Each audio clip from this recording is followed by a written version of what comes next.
Good morning, my dear students. I hope you all are well and ready for the day. So, today is 14th April, Wednesday, and today we are supposed to do our English A work.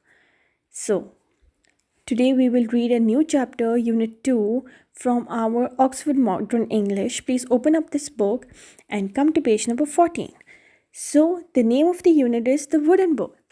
It is a very interesting chapter, and trust me, at the end of this chapter, you will learn something. You will get to know that how we should behave, how kind we should be, and we shouldn't talk harsh to people because it can hurt somebody. हमें इस chapter से पता लगेगा कि हमें लोगों के साथ काइंड रहना चाहिए, पोलाइटली बात करनी चाहिए, अच्छे तरीके से बात करनी चाहिए, क्योंकि हमारी छोटी सी छोटी बात भी उनको बुरी लग सकती है. क्या पता हम अपनी तरफ से मजाक कर रहे हो लेकिन वो मजाक उनको भी बुरा लग सकता है ना, हमें क्या पता. तो हमें हमेशा हर किसी से काइंडली बात करनी चाहिए, पोलाइटली बात करनी चाहिए. So this chapter is about a bowl which is made up of a wood. अब क्या होता है, ये वुडन बोल नाम क्यों दिया गया है, इस बेसिकली इस स्टोरी में क्या हो रहा है, now we will read it, okay, and you will get to know about it very soon. So let's start, but class, listen to me first. While I'm reading this chapter and while I'm explaining this chapter to you, please listen to me very carefully. ठीक है, सबसे पहले आप लोग आराम से बैठ के मुझे गौर से सुने कि मैं कैसे वर्ड्स को प्रोनाउंस कर रही हूँ, मैं स्टोरी क्या बता रही हूँ, किस किस के बारे में बता रही हूँ, वर्ड्स के मीनिंग्स भी बता रही हूँ. And you should learn new words daily. It will increase your vocabulary. Eventually आपकी वोकैबलरी अच्छी होगी उससे, तो आप डेली को थोड़े थोड़े वर्ड सीखा करें. ठीक है, इनफैक्ट अगर आपको कोई वर्ड ना आता हो तो मुझे you can just call up your teachers और उनको पूछें कि मैम इसको इंग्लिश में क्या कहेंगे, सो दैट आप लोगों की वोकैबलरी इंक्रीज हो. ठीक है, so let's start our chapter. पहले मुझे गौर से सुने, उसके बाद you have to take out your book and see, read it yourself. If you find any difficulty, listen to my video again and then read it again, okay, ताकि इसी तरह आप लोगों को आना चाहिए. ठीक है, पहले आप मुझे सुनो, उसके बाद ख़ुद रीडिंग करो. अगर आपको लगे कोई वर्ड डिफ़िकल्ट है, फिर से मेरी वीडियो लगा के सुने ताकि आपको क्लियर हो जाए. Now let's start.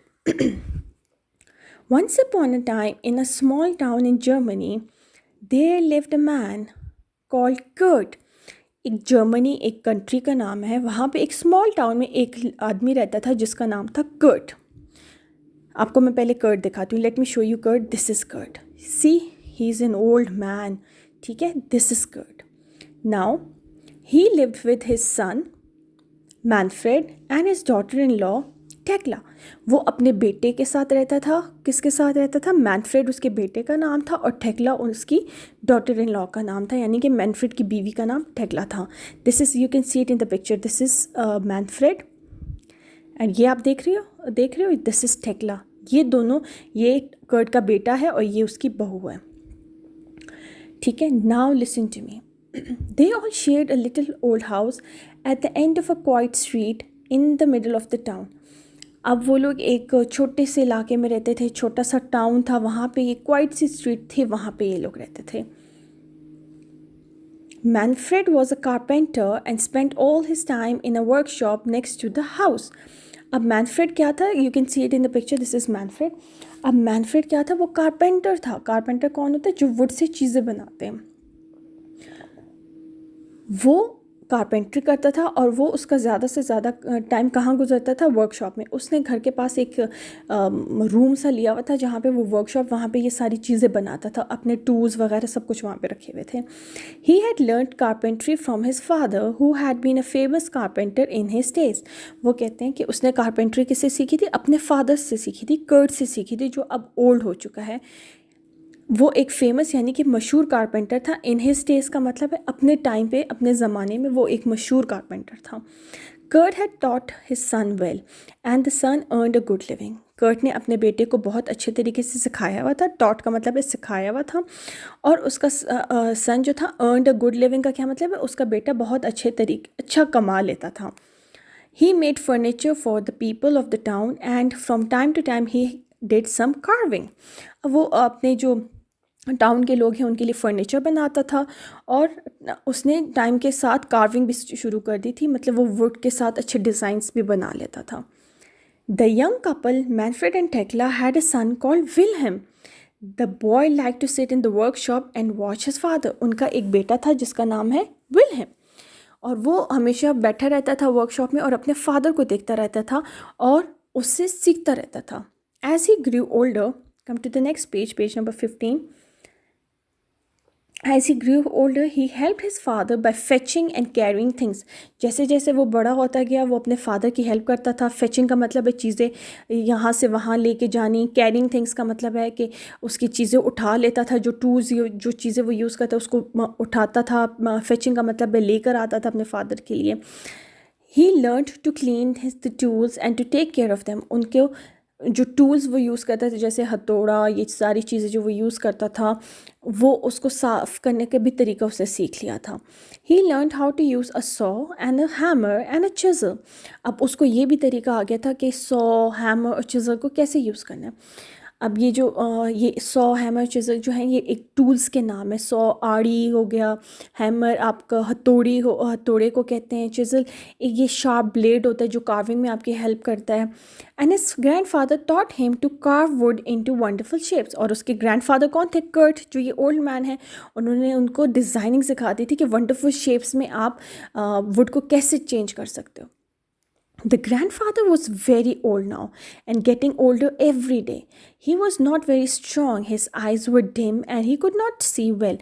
अब उसके जो ग्रैंडफादर थे यानी कि कर्ट, वो बहुत बूढ़े होते जा रहे थे टाइम के साथ, और अब वो स्ट्रॉन्ग भी नहीं थे क्योंकि आपको पता है he was a old man after all. और ओल्ड मैन में या ओल्ड लोगों में तो आपको पता है इतनी ताकत नहीं होती. His eyes were dim and he could not see well. यहाँ पे डिम का क्या मतलब है कि उसकी आई साइट जो थी ना वो वीक होती जा रही थी, उसको दिखाई भी सही नहीं दे रहा था. Sometimes his hands shook and sometimes he sat in a chair and nodded off. अब वो कहते हैं अब जब वो कुछ चीज़ें भी पकड़ता था, कुछ भी करता था, उसके हैंड्स जो थे ना शुक करते थे, यानी कि हिलते थे, कांपते थे. ठीक है. और कभी कभी वो जब चेयर पे बैठा होता था, बैठे बैठे ही वो नोडेड ऑफ का मतलब है सो जाता था. In the evenings, when they all sat down to dinner at the table, Manfred and Tekla used to get angry with the old grandfather. अब वो जब शाम के टाइम बैठते थे तो वो लोग जब डिनर करते थे तो मैनफ्रेड और टेक्ला जो उसके बेटे और डॉटर इन लॉ, उनको कर्ट पे बहुत गुस्सा आता था. Now why they used to get angry, let's read about it. क्यों गुस्सा आता था उनको? He was slow and clumsy. Sometimes he broke a glass, sometimes he dropped a spoon, and sometimes he spilled soup on his clothes. He was an old man after all. अब वो कह रहे हैं वो एक तो स्लो था और क्लमसी था. मतलब स्लो का मतलब है बहुत आहिस्ता आहिस्ता सब कुछ करता था, आहिस्ता आहिस्ता खाता था, आहिस्ता आहिस्ता चीज़ें उठाता था. और क्लमसी का मतलब है वो हर जगह गंद कर देता था, उससे फूड गिर जाता था, सूप गिर जाता था. कभी कभी उससे वो स्पून यानी कि चम्मच गिर जाती थी. कभी वो स्पिल्ड सूप कर देता. Spilled soup on his clothes का मतलब है सूप अपने कपड़ों पे गिरा देता था. आफ्टर ऑल वो एक बूढ़ा आदमी था, इसलिए उसमें तो अब वो स्ट्रांग भी नहीं था, इसलिए उससे हो जाता था इससे. One day during the evening meal, the old man dropped his plate on the floor. अब एक दिन क्या हुआ, इसी तरह they were having dinner, एकदम से क्या हुआ, उससे ओल्ड मैन से प्लेट नीचे फ्लोर पे यानी कि ज़मीन पे गिर गई. Crash!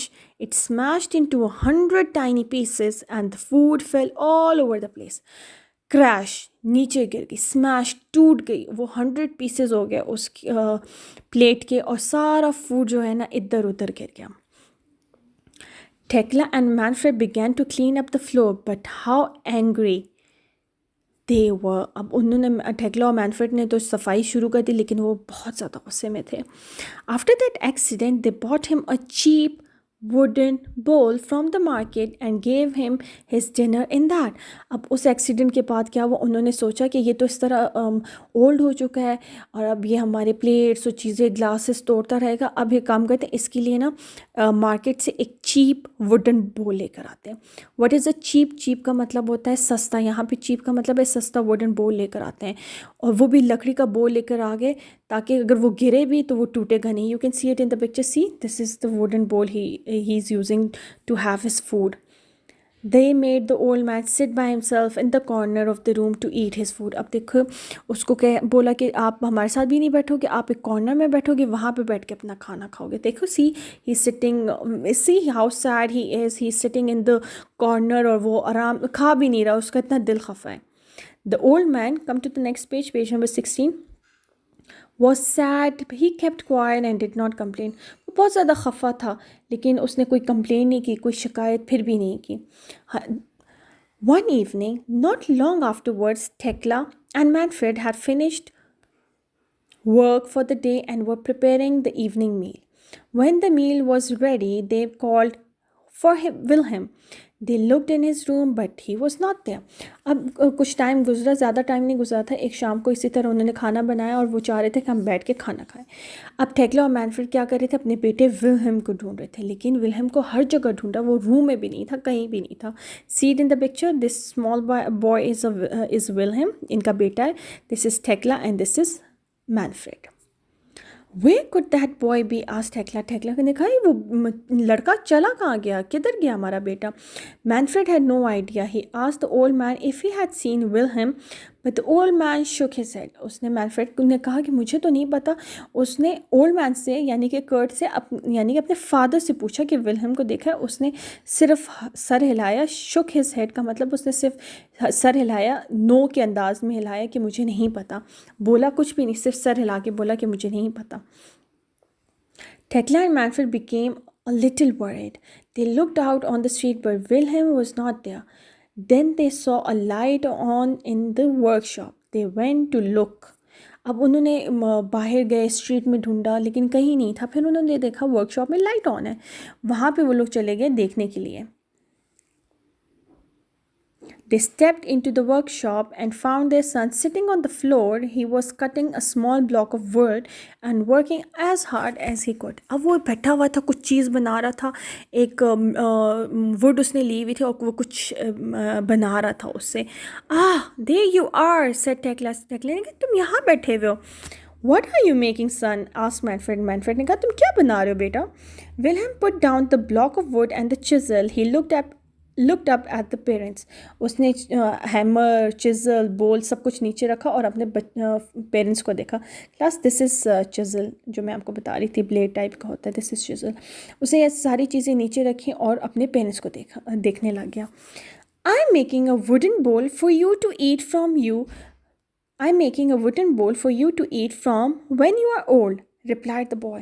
उसने कहा कि मैं आप लोगों के लिए भी इसी तरह से चीप वुडन बोल्स बना रहा हूँ. जब आप लोग बूढ़े हो जाओगे, मैं भी आप लोगों को यही दूंगा कि आप लोग इसमें खाओ, जिस तरह से आप लोगों ने ग्रैंडफादर को दिया. The parents looked at each other, their eyes filled with tears. उन्होंने एक दूसरे को देखा और उनके आंखों में आंसू आ गए कि वाकई में हम लोग कितना बुरा करें. इस कर्ट ने तो हमें कारपेंट्री सिखाई है, हमें क्या नाम है, कमाने का तरीका सिखाया है. अगर कर्ट ना होते तो इन मैनफ्रेड को तो कारपेंट्री आनी ही नहीं थी. मैनफ्रेड को कारपेंट्री कर्ट ने सिखाई है ना. और वो लोग उसी के साथ इतने हार्श थे. उसको चीप वुडन बोल दिया, इज़्ज़त नहीं दी, काइंड नहीं थे, पोलाइटली बात नहीं करते थे. तो उस बच्चे ने कहा कि जब आप लोग भी बूढ़े हो जाओगे, मैं भी आप लोगों के साथ इसी तरह करूँगा. आप लोगों को मैं इसी तरह वुडन बोल्स में खाना खिलाऊँगा जैसे आप लोग ग्रैंडफादर को देते हो. Come, dinner is ready, said Tekla softly and put her arms around her son, and three of them went back to the house. उन्होंने कहा कि अच्छा आ जाओ, खाना तैयार है. और उसने जो अपना आर्म है उसको विलहेम से के ऊपर रखा और वापस उसको घर ले गए. After this, Tekla and Manfred always asked the old grandfather to sit with them at the table. उसके बाद उनको एक सबक हासिल हो गया था और उन्होंने ग्रैंडफादर को बोला कि आज के बाद आप हमारे साथ बैठ के खाना खाया करोगे. So this was a story about Kurt, and basically this story is about old people, that we should be kind and polite with them. आपको इस स्टोरी से क्या मिलता है, क्या मोरल स्टोरी आपको मिली है कि हमें एक दूसरे से अच्छे तरीके से बात करनी चाहिए. ठीक है, सिर्फ ओल्ड ना हो, आप एवरी एज का जो भी बंदा हो, you should be kind to them, you should be polite to them. आपको अच्छे तरीके से बात करनी चाहिए और अच्छे अंदाज से बात करनी चाहिए. जिस तरह से आपने टाइम गुजारा है, अगर छोटे आपको देखेंगे वैसे ही वो भी बड़े होकर वैसे ही करेंगे. सो हमें अच्छे तरीके से रहना चाहिए ताकि जब हम बड़े हों, आगे से हमारे बच्चे भी अच्छे तरीके से बातचीत करें. ठीक है, so you have to behave very nicely students. आपको हर किसी से अच्छे तरीके से बात करनी है, not just with your parents और विद योर रिलेटिव्स और with your grandparents, even with your teachers, with your class fellows, with your neighbors, everybody you should talk very nicely, very politely. ठीक है, so this was your reading. Please listen to me very carefully and see how I'm pronouncing the words, और जैसे मैं meanings बता रही हूँ आपको आने चाहिए. ठीक है, I hope it's clear.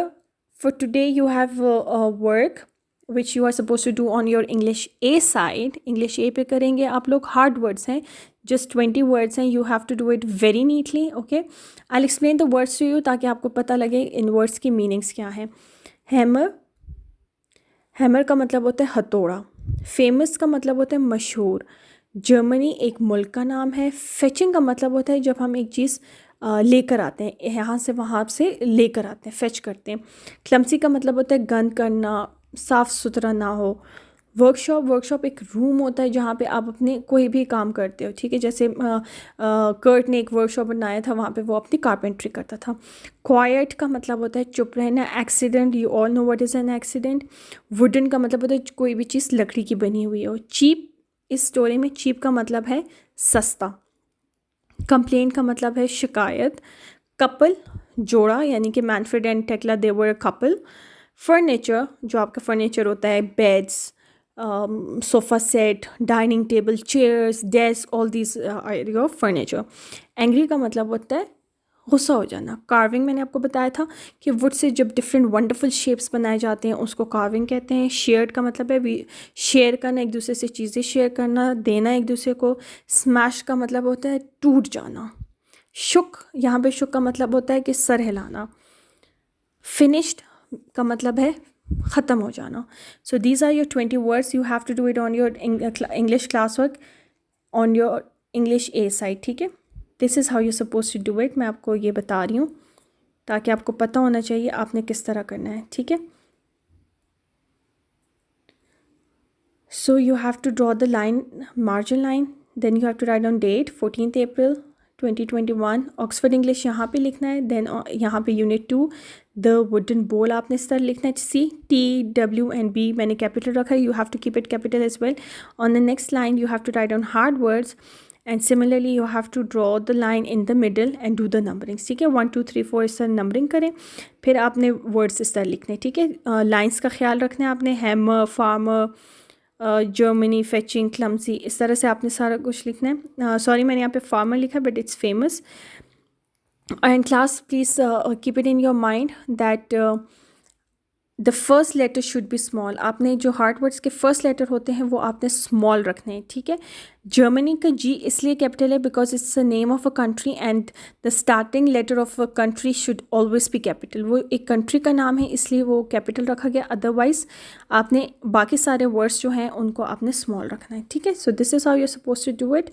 I hope it's clear for you. If you find any difficulty, any problem, please feel free to ask me. Okay, thank you. Good luck.